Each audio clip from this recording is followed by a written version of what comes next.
Fala pessoal, estamos aqui para mais um vídeo. Meu nome é Arthur, eu sou analista de valores imobiliários e hoje a gente vai falar sobre a Engie, né? Essa é a hora que eu fico tranquilo de gravar vídeo, porque quando chega em Engie, Energias do Brasil, Equatorial, que foi ontem, né? Energias do Brasil deve ir amanhã, se tudo der certo.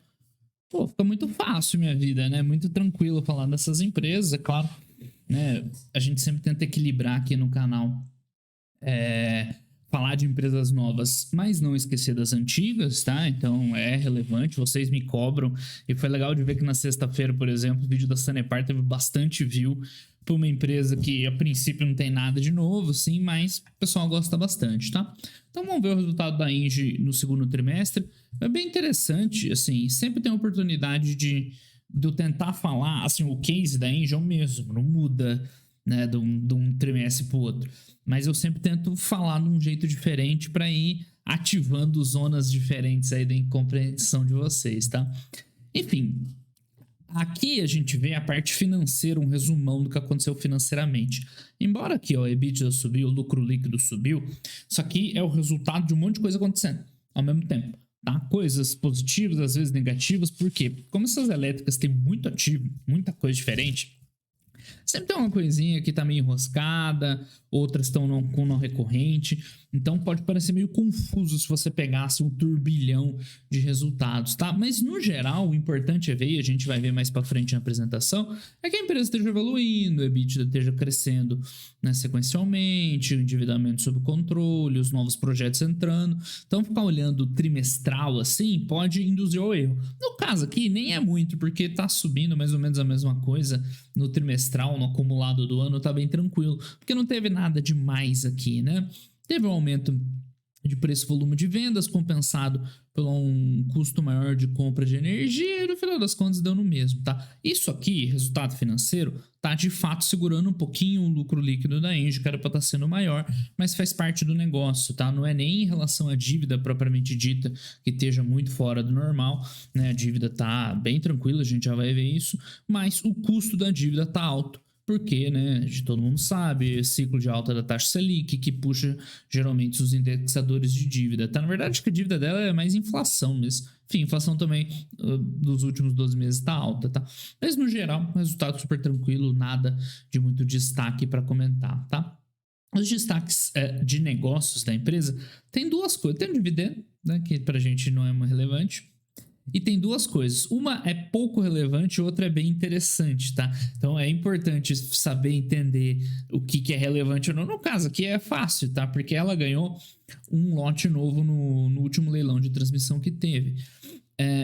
E só que é muito pequenininho, tá? São poucos milhões de RAP, é super tranquilo. Então, isso aqui e nada dá quase a mesma coisa.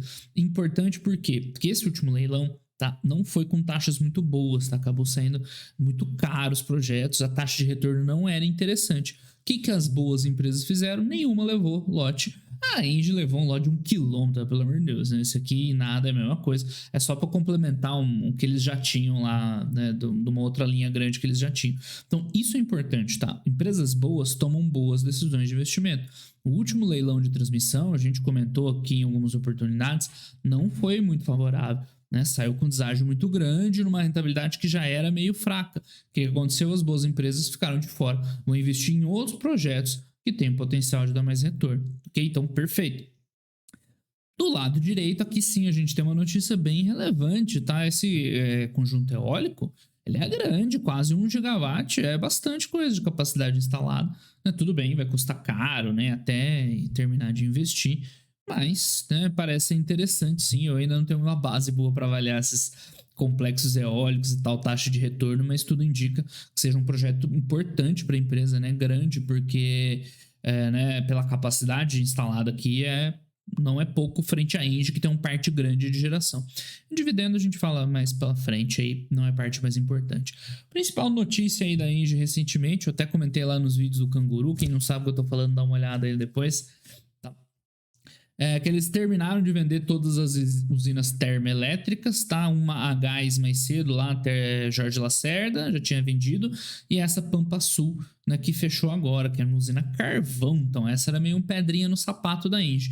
Mas de novo, ela tomou uma boa decisão de venda, de desinvestimento no caso, porque porque faz tempo que ela queria vender as usinas termoelétricas, mas não era um momento favorável para vender, questão de preço, então ela não vendeu por vender para prejudicar financeiramente os acionistas, ela queria vender, mas esperou o melhor momento.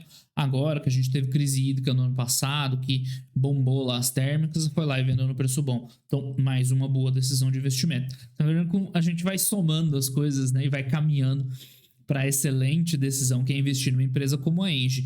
Outro destaque é a TAG começando a fazer seus investimentinhos, é uma linha pequena ainda. A TAG foi um gol de placa, eu já explico na hora da equivalência patrimonial dela. Pô, a Engie fez um belo investimento assim, né? Pouca chance de dar errado e muito retorno. E tá, operação remota, bacana. Indicadores ESG, não é o nosso forte na análise aqui. Então vamos começar. Salto Santiago no Paraná, tá? Bem bonita usina. Comercialização de energia. Aqui eu tenho que relembrar, já falei em várias oportunidades, que até ali 2014, mais ou menos, teve aquela crise hídrica, o mercado era bem mais engessado. Depois que houveram algumas mudanças, as empresas passaram a ficar descontratadas. Como assim? Né? A Engie tem uma garantia física que, teoricamente, seria o direito dela gerar energia. Tá? Só que nos períodos de seca, né, as empresas não conseguiam gerar aquele valor total. Então, elas tinham uma geração efetiva abaixo. O que acontecia? Se você vendia toda a sua geração física e não conseguisse entregar por motivos de seca, você tinha que pagar a diferença, porque você vendeu um produto, você tem que entregar. Né? No caso, energia elétrica, você tem que comprar no mercado spot, que adivinha o que acontece quando, né, tá numa seca, né? O preço está nas alturas. Então, isso deu vários resultados negativos para um monte de empresa. A Engie não lembro na época, nem lembro se era Tractabel ainda, mas o que elas têm feito desde então, as principais? Elas ficam um pouco descontratadas. O que é descontratada? Ela não vende 100% do que ela teria direito. Ela vende um pouquinho menos, né? Cadê aqui? Onde a gente vê porcentagem do total, tá aqui, né? Que tem que somar tudo isso aqui. Mas elas basicamente estão ficando descontratadas. Ela não vende tudo. Então o que acontece se der algum problema? Ela tem uma gordurinha ali para queimar, né? Que ela fica, ela tenta, se ela gerar efetivamente, ela tenta negociar no Mercado Livre, se não, ela fica com aquela gordurinha. Então isso mitigou muito o risco da geração, tá? Ainda tem vários problemas regulatórios e tal, mas basicamente, né, eles ficam numa situação bem mais tranquila.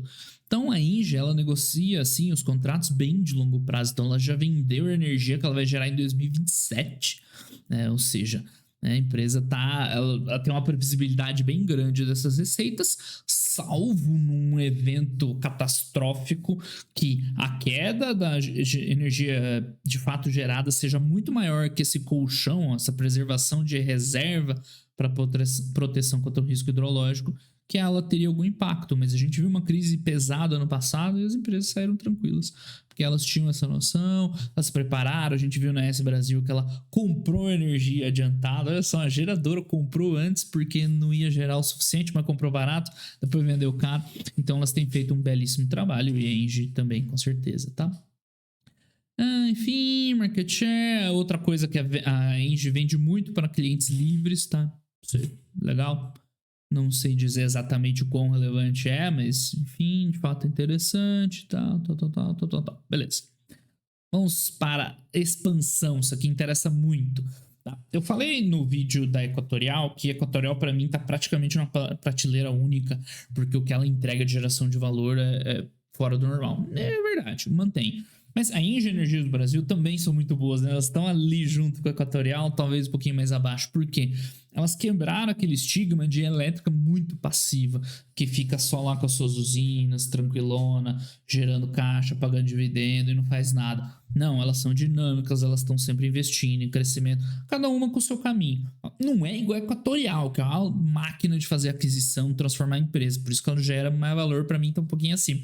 Mas são projetos tranquilos de investimento, que ela vai fazendo aos poucos, vai dosando ali com a estrutura de capital, continua pagando dividendo, né? E vai crescendo aos poucos, tá? Então, isso é uma maneira muito tranquila de gerar valor em empresas que ainda são resilientes, que ainda são sólidas e vão crescendo no longo prazo. Então, assim, é muito, muito tranquilo, tá? Então, alguns dos projetos que a Engie tem na manga aqui, um desse aqui, Santo Agostinho, tá ali mais ou menos 20% tocada energia eólica, porque a Engie é essencialmente uma geradora hídrica, tá? A grande parte da geração dela.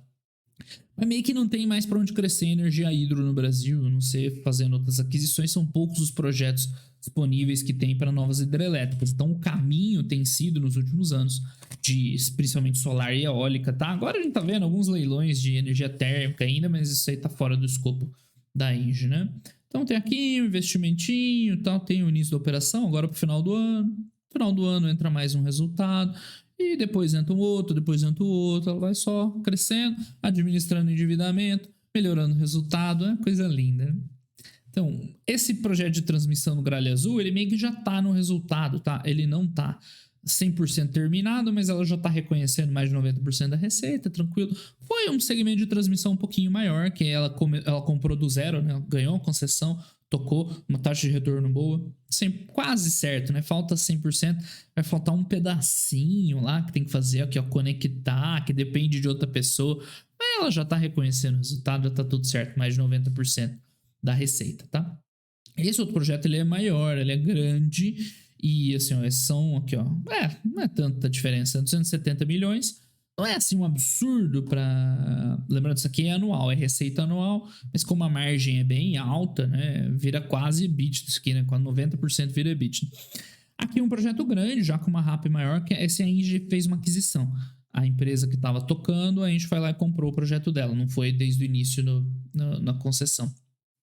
Teve uns probleminhas, né? Teve um acidente lá, o pessoal morreu, mas tá tocando, tá entrando quanto? Já entrou 50% da RAP e o resto vai no final do ano. Ou seja, mais uma receitinha que vai entrar para a empresa no final do ano. Sussa, né? Já gastou a maior parte dos valores. Então é assim que a Engie vai crescendo. Coisa linda, né? Vai crescendo, vai entrando resultado, só alegria.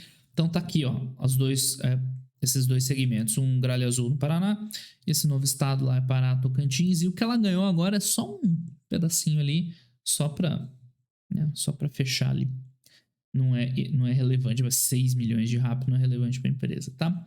Giral tá em todo o resultado da Engie, porque essa aqui é uma usina hidrelétrica que tá na Engie mãe, tá? Não é na Engie Brasil. A gente é acionista da Engie Brasil. A EG 3 é a Engie Brasil. Essa aqui, a dona de Giral é a Engie francesa, tá? Original, essa aqui, ó. E existe uma ideia de fazer esse repasse dessa usina para a Engie Brasil em algum momento. Que até agora não tem isso aqui, ó, tá rolando faz anos. Assim, nem é tão relevante assim. Em algum momento, provavelmente isso vai acontecer, não é possível, os caras estão enchendo o saco da gente faz tanto tempo. Uma hora essa usina deve entrar para a Engie, ela é um tamanho relevante e tal, né? Mas claro, vai ter uma compensação financeira. Enfim, o dia que acontecer a gente avalia, né? Não tem porque ficar vendo agora. Eu não entendo de verdade por que todo o resultado da Engie eles colocam, ó, tem geral. Tudo bem, velho. O dia que passar para a empresa aí a gente conversa. E ela tem mais um cardápio, um portfólio, uma lista de vários projetos de crescimento, como eu falei, ou eólico ou fotovoltaico, que são os caminhos para geração de energia centralizada hoje no Brasil.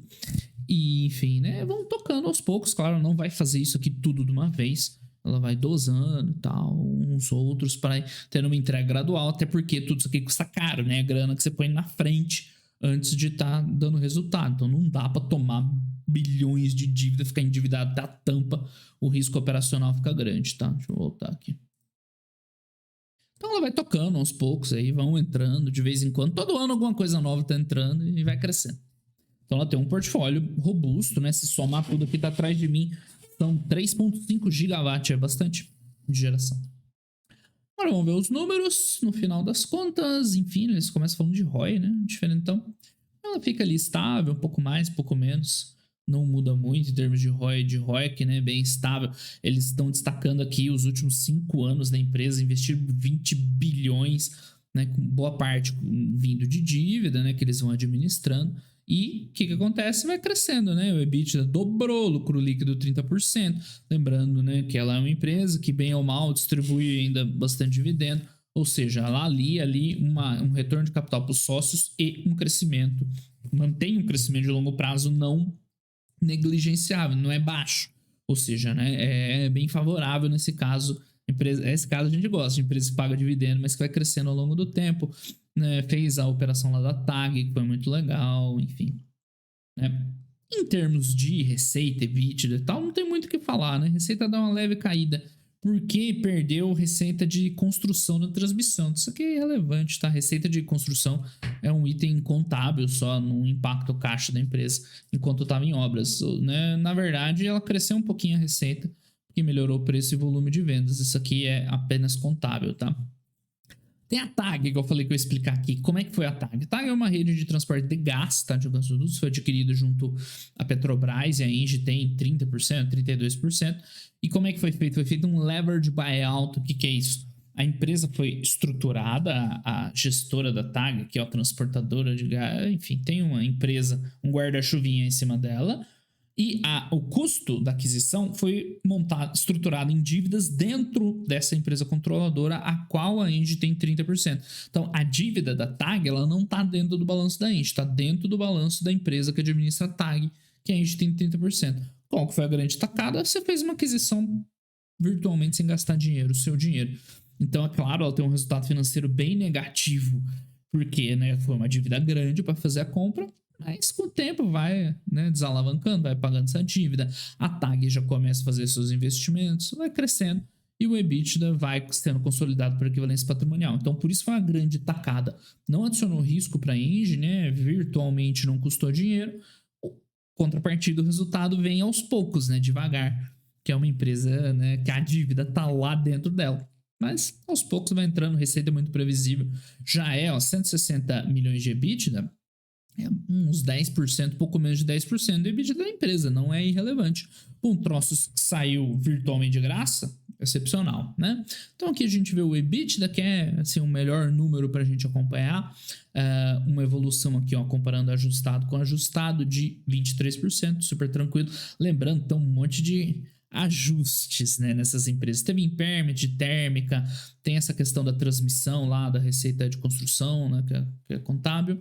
Mas basicamente, melhorou um pouquinho a condição hidrológica, cresceu o volume, ela ganhou volume e preço, as duas coisas, só alegria.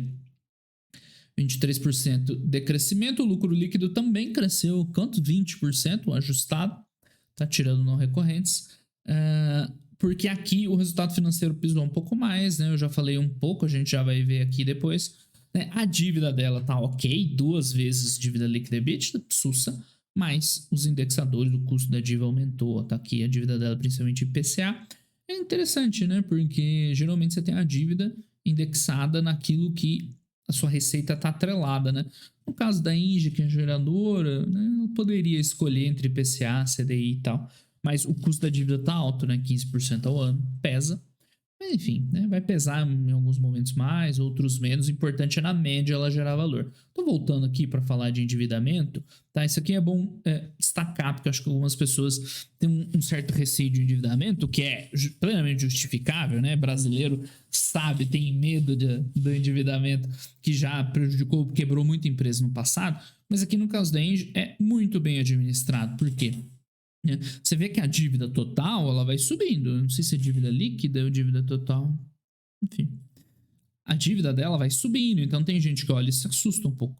Mas o que aconteceu nesse período aqui? O resultado também subiu. Aqui a gente vê essa linha aqui, o EBITDA ajustado, também foi subindo. Então o que ela vai fazendo? Ela, para crescer, precisa tocar os projetos. Para tocar os projetos, precisa de grana. Então o que ela faz? Ela vai fazer uma administração. Vai tocando o projeto, aumentou a dívida, quando ele entra em operação, sobe o EBITDA. E assim, vai subindo dívida, vai subindo o EBITDA, de forma que fica uma relação quase perfeita, em torno de 2 vezes dívida líquida e EBITDA. Perfeito esse controle de dívida. Assim você alavanca, consegue crescer mais rápido, tá? Mantém um risco muito sob controle. De vez em quando a taxa de juros sobe, pesa um pouquinho no resultado, mas quando a taxa de juros está baixa, o retorno é grande, A gente pensando no longo prazo, importante essa média aí. Ou seja, perfeito o trabalho da empresa, muito redondinho. A dívida aumenta sim, mas ela é importante porque aumenta, alavanca a capacidade de investimentos e ela cresce mais rápido com essa dívida do que se ela fosse só com geração de caixa orgânica, tá? Então, não tem zero preocupação contra isso. A dívida é de longo prazo, sem estresse, tem um rating bom, zero preocupação com a dívida. E quando essas empresas estavam caindo ano passado, tá um monte de gente, o povo começa a querer achar motivo, É dívida e tal. Cara, tanta bobagem. Eu fico puto quando vejo essas bobagens. Ela faz o trabalho perfeito, tá? A gente falando de investimento, tem tudo a ver com a dívida, né? Os investimentos, ela tem uma geração de caixa, mas precisa da alavancagem financeira para, né, manter um ritmo de crescimento mais acelerado. Tá? E, enfim, ela tem um plano, aquilo que eu falei, tem aquele portfólio de projetos, vai tocando alguns ali, depois começa outro, termina um, e tá lá um planozinho para tocar. Engraçado que em 2024 eles já estão pensando em financiar mais com capital próprio, sabe? Já estão esperando. Às vezes acontece, né? Períodos maiores do que, né, que eles vão gerindo essa evolução da dívida, né? Então, trabalho perfeito feito pela empresa.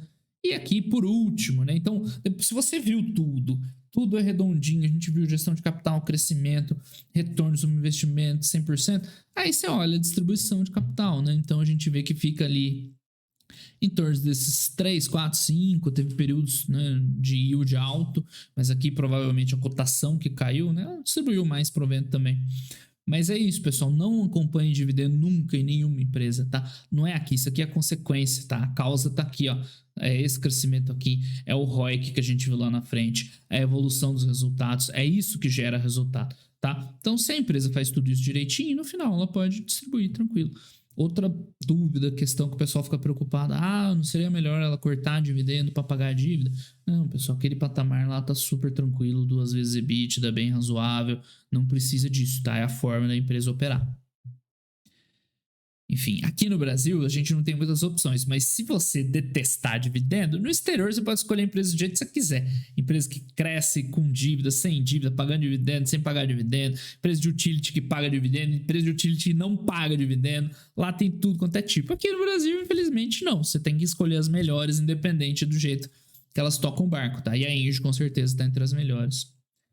E é isso. Não sei se tem alguma coisa legal aqui pra gente ver. Aqui dá pra ver o total de capacidade instalada, ó, só para a gente ter uma noção, aquele complexo lá era uns 800 milhões, né? O eólico que ela comprou, a capacidade instalada hoje da Engie é 6 mil, aqui ela vendeu mais 1.000 e pouco, é uns 7, 8, ou seja, é 10% da Engie aquela aquisição, então aquela é relevante, tá? Giral, se ela fosse entrar, né, para dentro do portfólio da Engie, mais 1,5 gigawatt, né? Então, também cresceria bastante. Só pra gente ter noção de tamanho, né? Que a TAG, os detalhezinhos que a gente falou, a dívida, né? A dívida grande, mas já tá desalavancando, né? Já tá tranquilo. Aqui as concessões. Olha só, concessão reajustada por IGPM, que delicinha, hein? Enfim. É isso, pessoal. Engie não tem muito o que inventar, tá?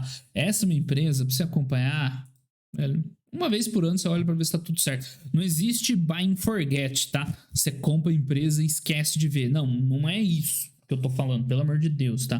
Pode olhar todo trimestre o resultado dela, mas só olha isso aqui, ó, os destaques. Eu cheguei a ver aqui, ó.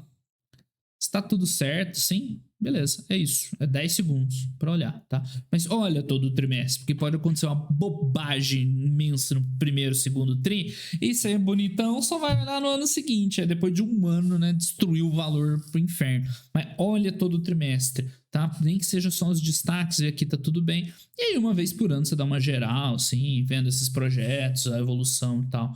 Do jeito que a gente tá fazendo, tá? Então, Engie, pessoal, empresa para ter na carteira, tranquila, não se preocupar, né? Aquela empresa mais conservadora, resiliente, mas que entrega crescimento, tá? Isso é importante, mesmo que seja um pouquinho. Isso, no longo prazo, vai fazer uma diferença brutal, ok? É isso, não tem mais o que falar da Engie, excelente empresa e tal. Eu gosto muito da Equatorial, mas a Engie também é excelente. E a Energias do Brasil também é muito boa. Cada uma escolheu um caminho diferente. A gente falou de 2 delas, Equatorial e Engie. Amanhã a gente vê o caminho da Energias do Brasil, que também é excelente. Certo, pessoal? Então, por hoje é só. Um grande abraço a todo mundo e até os próximos vídeos. Valeu!